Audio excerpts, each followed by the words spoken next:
After Yunus's provocative remarks, he's shown Yunus the mirror at BIMSTEC, saying, and I quote, India has the longest coastline in the Bay of Bengal. Sir Jaishankar ji का हमला हुआ है मोहम्मद यूनुस के against. ये बहुत ज्यादा जरूरी था दोस्तों। और अब फाइनली मिस्टर जयशंकर जी ने अपने सेंस ऑफ ह्यूमर के स्टाइल में मोहम्मद यूनुस को ऐसा बोला है। जयशंकर साहब ने बेसिकली स्नब की है मोहम्मद यूनुस को और कहा है कि भाई साहब आप जरा थोड़े ठंडे पड़ जाएं, आप हमें ना बताएं, हमारा मुस्तकबिल जो है वो पैसिफिक है, यानी कि इंडिया का जो मैप है वो पैसिफिक तक जाता है। ये इतने बड़े भिखारी हैं, दिन में धमकी देते हैं, रात को चावल मांगते हैं। हमसे ही चावल मांगते हैं, 60,000 टन चावल दे दो, और दिन में कहते हैं कि 7 सिस्टर्स को हम आइसोलेट कर देंगे और 7 सिस्टर्स लैंडलॉक्ड हैं and we are the guardian of the seas. India जो है उसका सबसे बड़ा कोस्ट लाइन है बे ऑफ बंगाल में। क्या आप छोटा सा कोस्ट लाइन लेके उतना उड़ रहे हो? इनफैक्ट इंडिया का it has the longest coast line in the Bay of Bengal. इतना बड़ा मूर्ख है ये यूनुस चू चू। मैंने यूनुस चींची बोला था, चू चू नहीं है, चू चू है। तो ये यूनुस चू चू जो है वो इस तरह की बकवास करके ये पक्का कर रहा है कि भाई बांग्लादेश का विभाजन कराने के प्रति भारत जो है वो गंभीरता से सोचे। मदद करी थी जिस सांप की पैदाइश में, ठीक है, उस गलती को सुधारने का वक्त आ गया है। This is the time to break Bangladesh into two. दोस्तों आप सब जानते हैं पिछले 2 दिनों से मोहम्मद यूनुस का चीन में दिया हुआ स्टेटमेंट काफ़ी ज़्यादा वायरल हो रहा है, जिसमें उन्होंने कहा कि भारत के 7 सिस्टर्स लैंडलॉक्ड है और बांग्लादेश बे ऑफ बंगाल का गार्डियन है। इसके बाद लगातार इंडियन एक्सपर्ट्स मोहम्मद यूनुस की बैंड बजा रहे थे और साथ में बांग्लादेश को तोड़ करके भारत में शामिल करने की बात भी कर रहे थे। इसके साथ दोस्तों अब हमारे foreign minister S Jaishankar sir ने एक बहुत बड़ा बयान आया है थाईलैंड से, जहां पर उन्होंने मोहम्मद यूनुस को रेस्पॉन्स करते हुए जयशंकर सर ने कहा कि भारत का बे ऑफ बंगाल में सबसे बड़ा कोस्ट लाइन है। और इसके साथ साथ जो भी लोग ये सोच रहे हैं कि भारत का नॉर्थ ईस्ट लैंडलॉक्ड है, लेकिन दोस्तों नॉर्थ ईस्ट कुछ ही सालों में ईस्ट एशिया से कनेक्ट होने जा रहा है, क्योंकि भारत और म्यांमार मिलकर के एक हाईवे बना रहे हैं, जिससे भारत म्यांमार से होते हुए थाईलैंड और अन्य ईस्ट एशिया देश में अपने सामान भेज सकता है। तो चलिए इसी पर आगे पाकिस्तानी मीडिया का रिएक्शन देखते हैं। डॉक्टर जयशंकर ने बेसिकली मोहम्मद यूनुस को समझ लें स्नब किया, रिस्पॉन्ड किया और बड़े डिप्लोमेटिक अंदाज से किया। अगर आप ज़रा थोड़ा सा इसको स्टडी करें तो जब ये बे ऑफ बंगाल की कोस्ट लाइन के ऊपर बात की जाती है, तो अगर इंडिया की कोस्ट लाइन की बात की जाए तो इंडिया की बहुत बड़ी कोस्ट लाइन है। कहा जा रहा है जो टोटल कोस्ट लाइन है वो अप्रॉक्सीमेटली मोर देन 7,500 है। That is as per the Indian Ministry of Home Affairs and the Indian Coast Guard. जिसको अगर ब्रेक डाउन कर लिया जाए तो जो मेनलैंड कोस्ट लाइन है वो 4,522 किलोमीटर है। एक ईस्टर्न कोस्ट है, एक वेस्टर्न कोस्ट है। ईस्टर्न कोस्ट में वेस्ट बंगाल, ओडिशा, ये जो ममालिक हैं तमिलनाडु, और वेस्ट कोस्ट के अंदर Gujarat, Maharashtra, Goa, Karnataka, Kerala and all these. फिर आइलैंड टेरिटरीज भी तकरीबन 2,000 किलोमीटर है।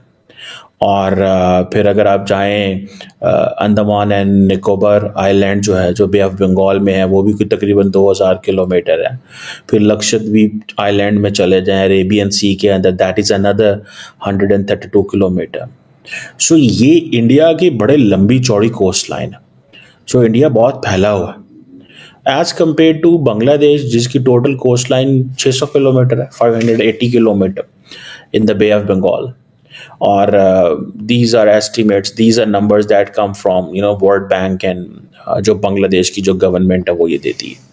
और कहा यह जा रहा है कि ये जो ज्योग्राफी के हिसाब से अगर देखा जाए तो कुछ इस तरह की है कि शायद कुछ 710 किलोमीटर तक एक्सटेंड हो जाती है, because this is a delta rich geography. और बहरहाल इसको आप इस अंदाज से देखें तो जयशंकर साहब ने बेसिकली स्नब की है मोहम्मद यूनुस को और कहा है कि भाई साहब आप ज़रा थोड़े ठंडे पड़ जाएं, आप हमें ना बताएं, हमारा मुस्तकबिल जो है वो पैसिफिक है, यानी कि इंडिया का जो मैप है वो पैसिफिक तक जाता है।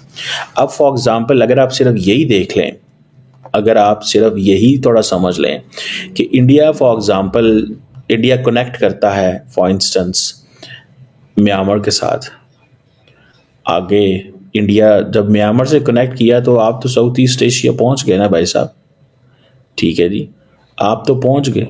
इंडिया बेसिकली इंडिया अपनी जोग्राफी का सही इस्तेमाल कर रहा है और इंडिया की जोग्राफी समझ लें खुली हुई है, ओपन है from all sides except Pakistan. सिर्फ पाकिस्तान की साइड और चाइना की साइड, बाकी जो इंडिया की जो जोग्राफी है वो तो ज़बरदस्त पोजीशन में है इंडिया, ठीक है। देखिए एक तो जारी बात है इंडिया को जो सबसे बड़ा जो, इसीलिए तो अब ये कह रहे हैं कि this is an end of South Asia, this is what India says an end of South Asia, कि भाई साहब हमें साउथ एशिया नहीं चाहिए, we are not interested to have South Asia. Pakistan, Afghanistan, ये हमारा इंटरेस्ट ही नहीं है इसमें, ठीक है। तो वो कह रहे हैं कि भाई आप किस चीज़ को लेके बैठे हुए और क्या कर रहे हो और क्या सोच रहे हो, ठीक है। वो we are not interested in this, हम आपकी किसी ऐसी गेम में इंटरेस्टेड ही नहीं है। Bangladesh is slowly emerging to be a migraine for India. Unnecessarily. ये इतने बड़े भिखारी हैं, दिन में धमकी देते हैं, रात को चावल मांगते हैं।